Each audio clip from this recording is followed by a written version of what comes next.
From LinkedIn News, I'm Leah Smart, host of Everyday Better, an award-winning podcast dedicated to personal development. Join me every week for captivating stories and research to find more fulfillment in your work and personal life. Listen to Everyday Better on the LinkedIn Podcast Network, Apple Podcasts, or wherever you get your podcasts.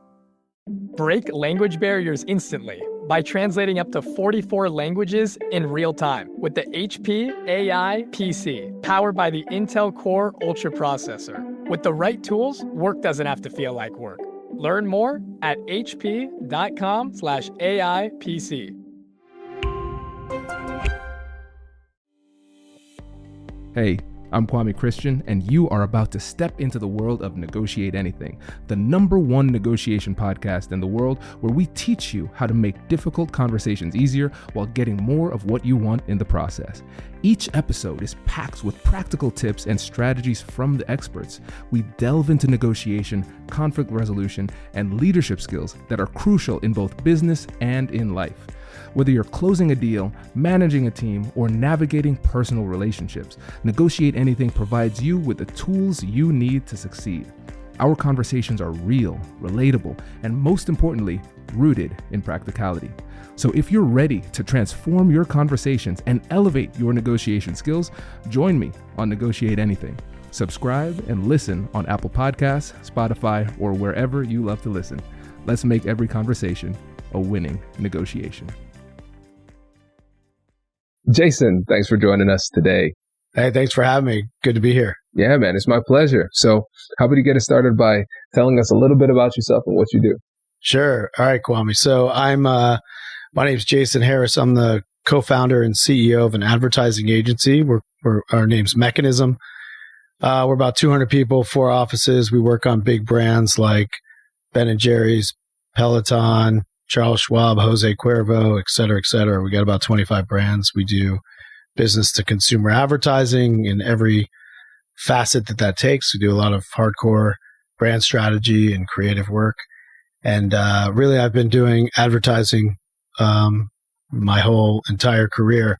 And in about 2020, I launched a book called The Soulful Art of Persuasion, and it really packages up what I learned as an entrepreneur building a business and really my foundational beliefs in approaching persuasion and becoming an influential person and how I built a business. And the real impetus for writing the book was I had read a Gallup poll that said the 3 most dishonest professions in America were congressmen, used car salesman, and advertising practitioner.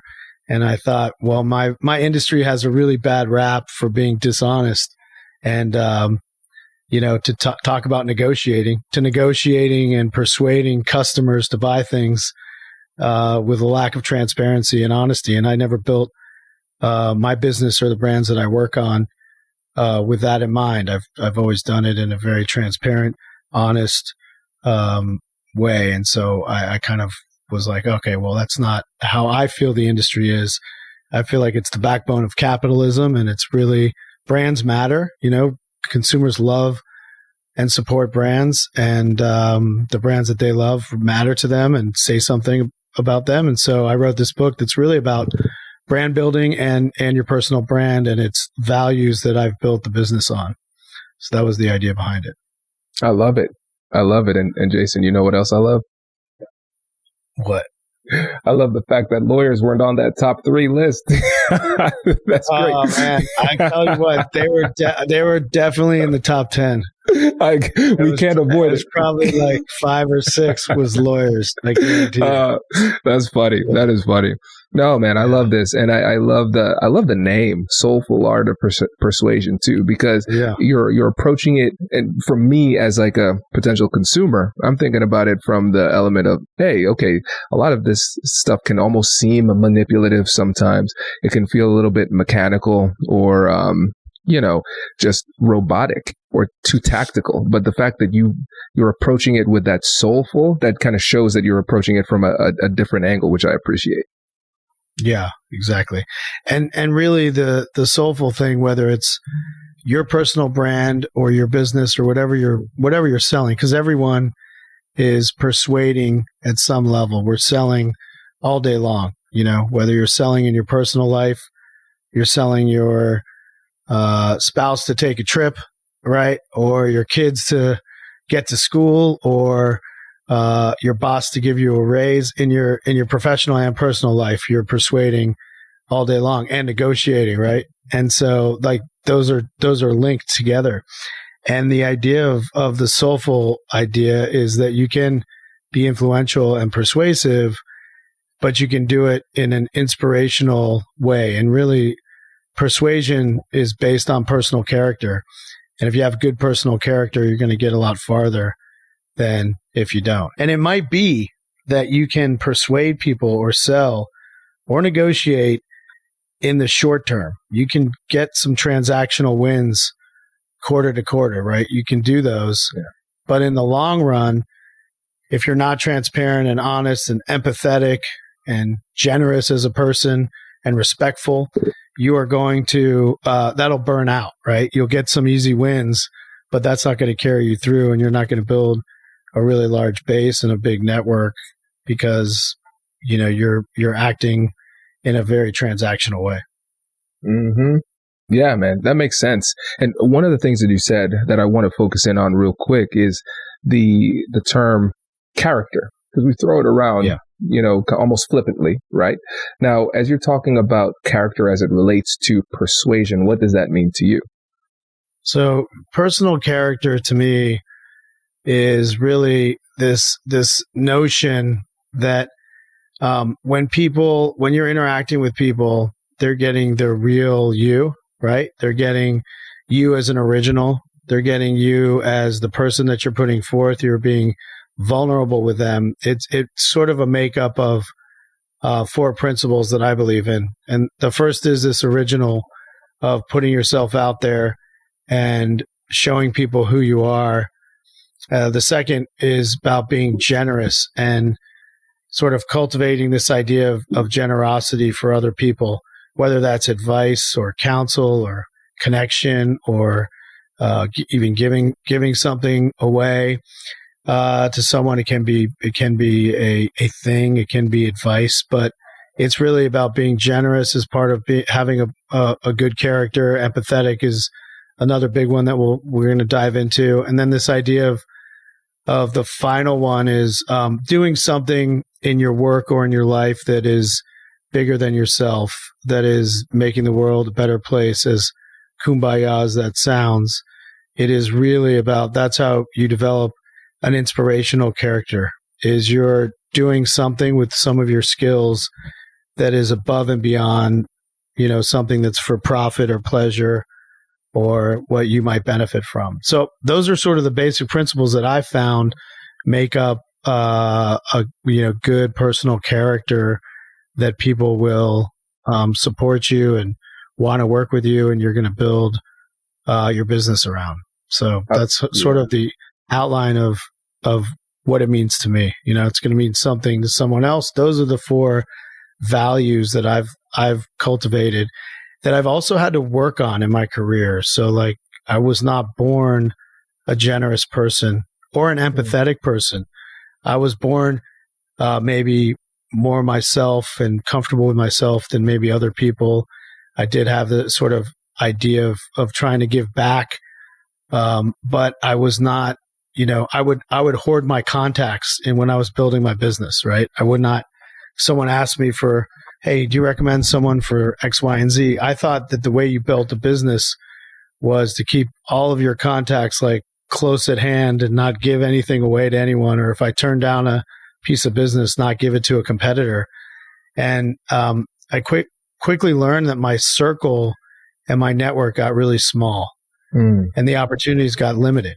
And when I started to habitually practice being a more generous person, because it didn't come naturally to me, I realized that it comes back to you in exponential order, because you are putting out good things into the world. You're practicing positivity and you're giving things away to other people that you're sharing in essence. Generosity is sharing. They will then share with you. You'll get leads from them. and it sort of balances itself out, and you end up growing your network. And that's something that I really had to work on in my career. Hello, my friends. Before we get back to today's episode, I want to ask you a question. Have you ever wondered how to elevate your team's negotiation game and how you can help the folks on your team have better, difficult conversations? At the American Negotiation Institute, we offer transformative keynotes and workshops tailored to empower professionals with top-tier negotiation and conflict resolution skills. Whether it's a keynote for your next event or hands-on training for your team, we've got you covered. Don't just negotiate. Master the art with the American Negotiation Institute. Click the link in the description to find out more. Elevate, negotiate, and succeed.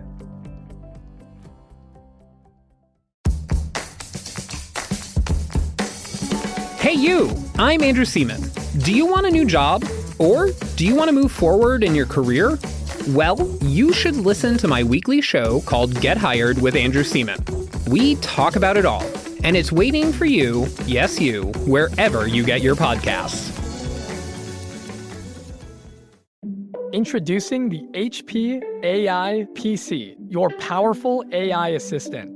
Easily search through personal files, gain valuable insights, and make smarter, more informed business decisions. Unlock the future of work today with the HP AI PC, powered by the Intel Core Ultra processor. With the right tools, work doesn't have to feel like work. Learn more at hp.com/AIPC.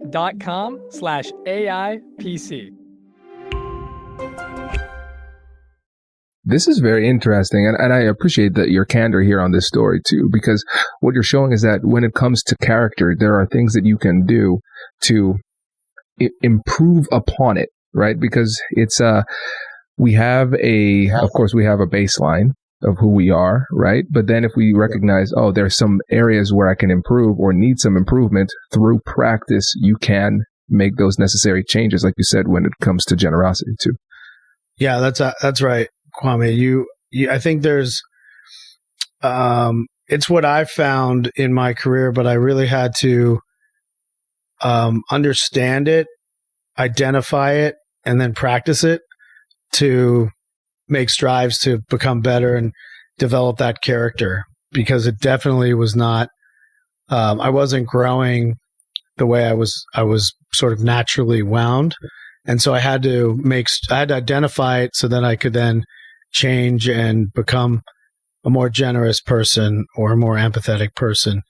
And, like even as a leader, I would think of leadership as never acting like there was any problems in the company, never acting like I had any personal things to work on. And really that old school notion of leaders as sort of stoic, everything's okay, never a problem, I've got it covered, don't worry about it. That sort of approach is very limiting. And when you are more open, transparent, vulnerable, there's this connection that you have with your team that you can count on each other. And it opened a whole, really helped blossom and grow the company and have a real strong executive team that's been with me for a very long time. And so that's something that I had to really develop and change the way I was working. No, this is great. And I want to focus in on the empathy side of this too, because, and we'll dig deeper onto the fact that, again, just like generosity, you improve your ability to be empathetic, because empathy is a skill. It's something you can improve upon. But before we dig into that, let's actually get a definition on the table for what empathy means in the context of persuasion and human interaction. Yeah, I think for me, there's a few different steps to becoming more empathetic, but it's an essential habit to have a persuasive character. But really, empathy is the ability to understand the other person's perspective or point of view. And I think we're under the misconception that we might think we're more empathetic than we really are, or we think we understand the other person's perspective when we actually aren't really making an effort to. And so for me, one sort of key attribute of being empathetic is this idea of developing a natural curiosity for other people by listening and learning from them more than trying to convince them or jumping to a conclusion or getting the answer, but really to listen to their perspective or their story or where they're coming from, to have that as a natural curiosity, which I had to develop that curiosity about other people. That's sort of one of the foundations of I think, being empathetic. And the overriding notion is that, we're all 99.9% the same, right? We all have the same DNA. There's that 0.1% that makes us different as people. And if you sort of go into it thinking how connected we are and how similar we are, and I'm talking about the mass majority of people. I'm not talking about, some people who might be serial killers or on the fringes or on the outskirts, but I'm talking about, most of the population. We all are very similar, but we have experiences and the way we were raised and different different encounters that change us and develop us into different people that have different perspectives and different viewpoints. And so part of being empathetic is understanding the other person's story, what makes them have a particular view or opinion. And that's sort of the first part of understanding somebody else. I don't know if you have any questions about that piece of it, but I can keep going for. Oh no, I love this. I love this, Jason. And I want to go deeper on the curiosity aspect too, because that's something that we talk about a lot on this podcast. And now here's something that I want to explore. When we think about some people just are not naturally curious. It's just not how they're built. So we talk all the time about how curiosity is so critical to persuasion, connection, communication, all that stuff. What types of things can people do to spark a little bit more curiosity within themselves? Yeah, so that's a good question. So I think in order to be empathetic and be curious about other people, one technique that really helps is if you learn to be a good storyteller and you have certain things that have happened in your life, whether it's, it could be, it goes back to sort of understanding and being comfortable with yourself, but stories that impacted you through your life, or your favorite movie or book or music or story, and you kind of write those down, like, collect a journal of stories that make you you. And so you sort of know those and you're a good storyteller. One way to become empathetic and to get other people to open up and be naturally curious is you can start by saying, I'm going to tell you a story about some pivotal thing that happened to me. You're being vulnerable. You're opening yourself up. That's going to allow them to then bring you a story, right? They're going to be comfortable that you put yourself out there. They're going to bring a story to you about who they are and, maybe something that interesting that happened in their life or in business or whatever it might be. You start to have a dialogue, and that opens the curiosity lens where you're learning about them, and then you can probe more questions and really get to know them on a much deeper, not just transactional level. And I think that develop a natural curiosity about them when you're sharing a story about yourself. They're going to be apt to share some information or a story or an experience with you, and you're going to go a level deeper in connection. And so that's one technique or one way to be curious about other people is start with yourself, and then they'll be open to, talking to you, and you'll be able to listen and really understand them. I love it. And Jason, one of the things that I've noticed with myself, I'm gonna tell on myself a little bit here, and All right, good. Hopefully I'm not the only freak out there who experiences this, Jason. So we'll see how this goes. Sure you're not. But here's something that I've noticed.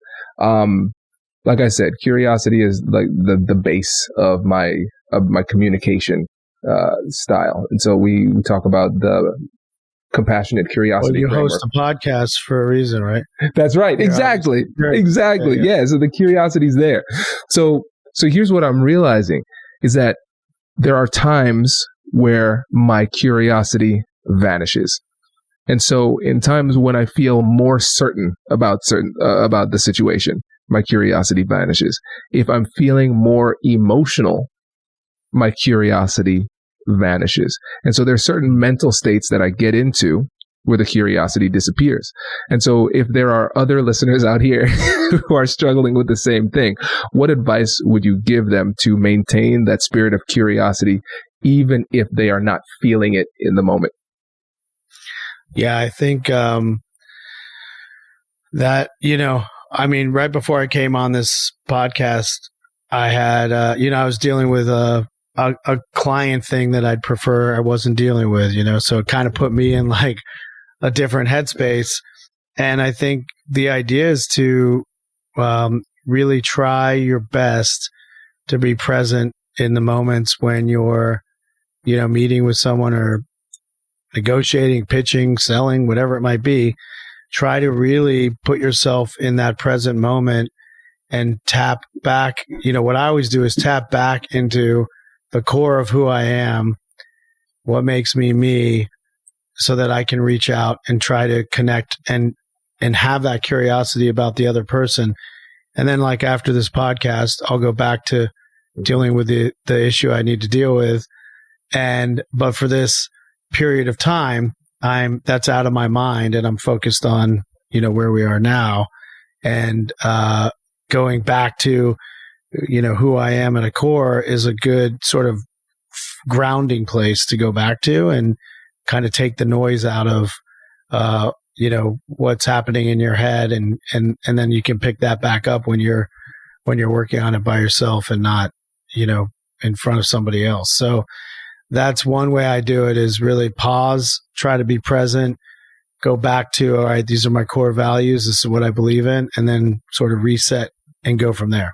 So that's one way I do it. Cause believe me, I hear you. It's not, you can't always be naturally curious about other people all the time, because things get in our way and our days can get thrown off, and it doesn't always work that way. But another, if I can kind of hit a couple more points on this empathetic thing that you asked about. The other part of being empathetic is finding value in joining forces with other people and different areas of expertise and different experiences and different backgrounds. But this idea of collaboration is also kind of at the heart of developing an empathetic characteristic. And collaborations can be really, really beneficial. And I think I've seen that, in running a company, being an entrepreneur. I used to try to do so many aspects. I had a company before. I have 3 other partners now in this company, for example. And I started a company prior that was just by myself. And I found that I thought the way to do it as an entrepreneur is to go it alone and do it all yourself and, show how successful you could be. And I realized that led to burnout and not as quick success as I would have liked. And that's not the way to do it. But by seeking out collaborations and joining forces with others, you can go, much farther than you can by yourself. I think it's that old notion of, if you want to go fast, go alone. If you want to go far, go together. And I think that's really true. Now, for you, having partners as an attorney, I know some of my most interesting cases. They were interesting for me, incredibly painful for my clients. The most interesting cases for me sometimes were business partnerships, where you have multiple owners having these difficult conversations. And one of my mentors said it best. He said, a business partnership is a relationship second only to marriage. That was his opinion. So when you have these tough conversations with your partners about something that's so important to you, how do you maintain that empathy, curiosity, and have that still high level of character, even when something that you care so much about might feel threatened in that moment? Well, that's a great question, and I'm certainly not part of having good personal character is also knowing that you're not perfect, and I certainly do not always exhibit the amount of empathetic characteristics that I want. But I think when you have tough conversations with business partners or a personal partner, right, whatever it might be, I think the one way to approach it is to put the filter through their eyes of the issue at hand, and try to do that before you go in to negotiate, persuade, talk, discuss.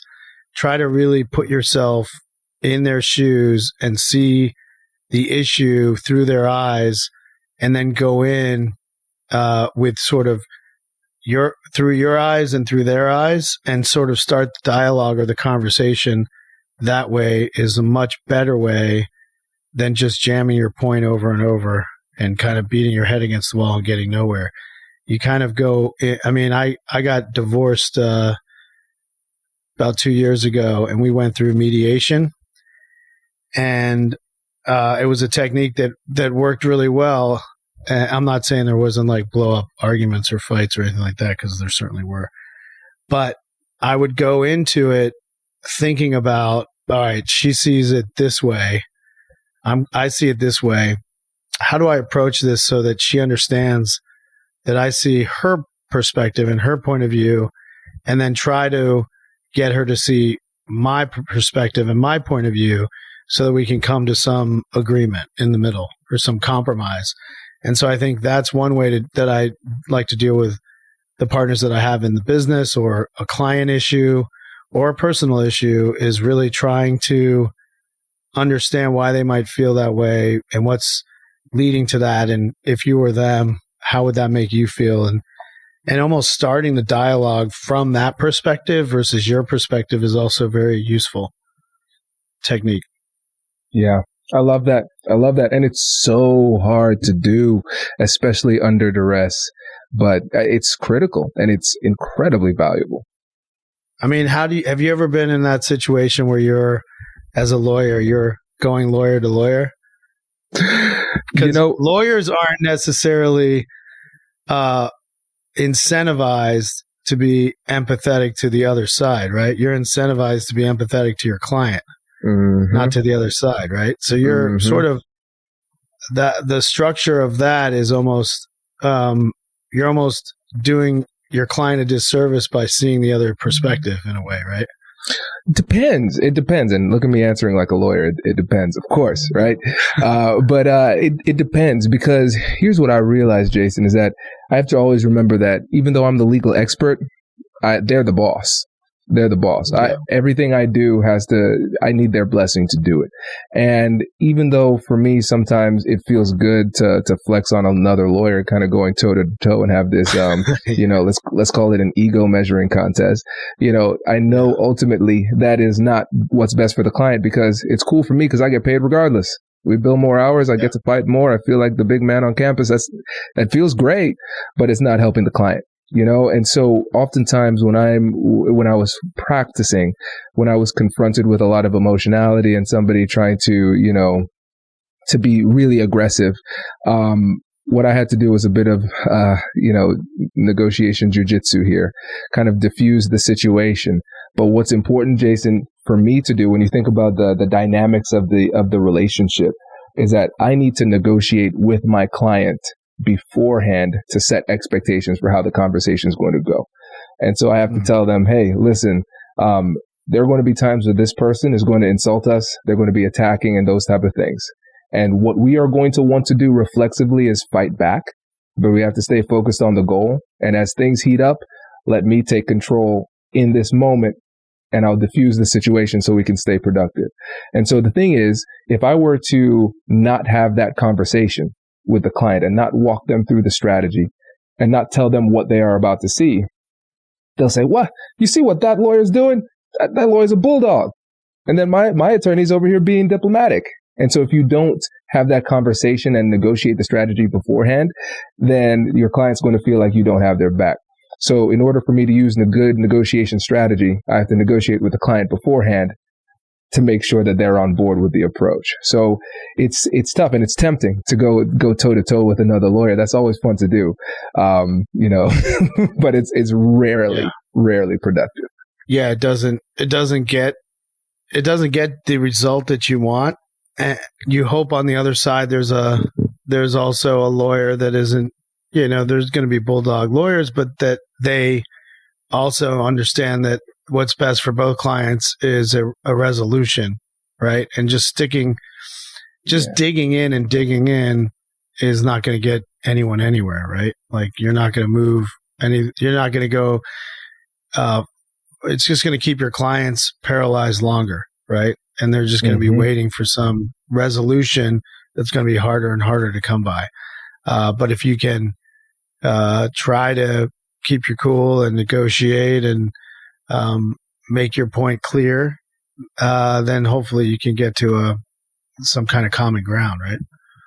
Exactly. But that's where the discipline comes in, right? Because we have to really suspend our emotional agenda and hold back what we want to immediately say in the moment in order to say the right thing to keep us moving in a productive direction. That is one of the toughest parts. It can be negotiating, right? It can be a street fight where you want to get like a zinger in there.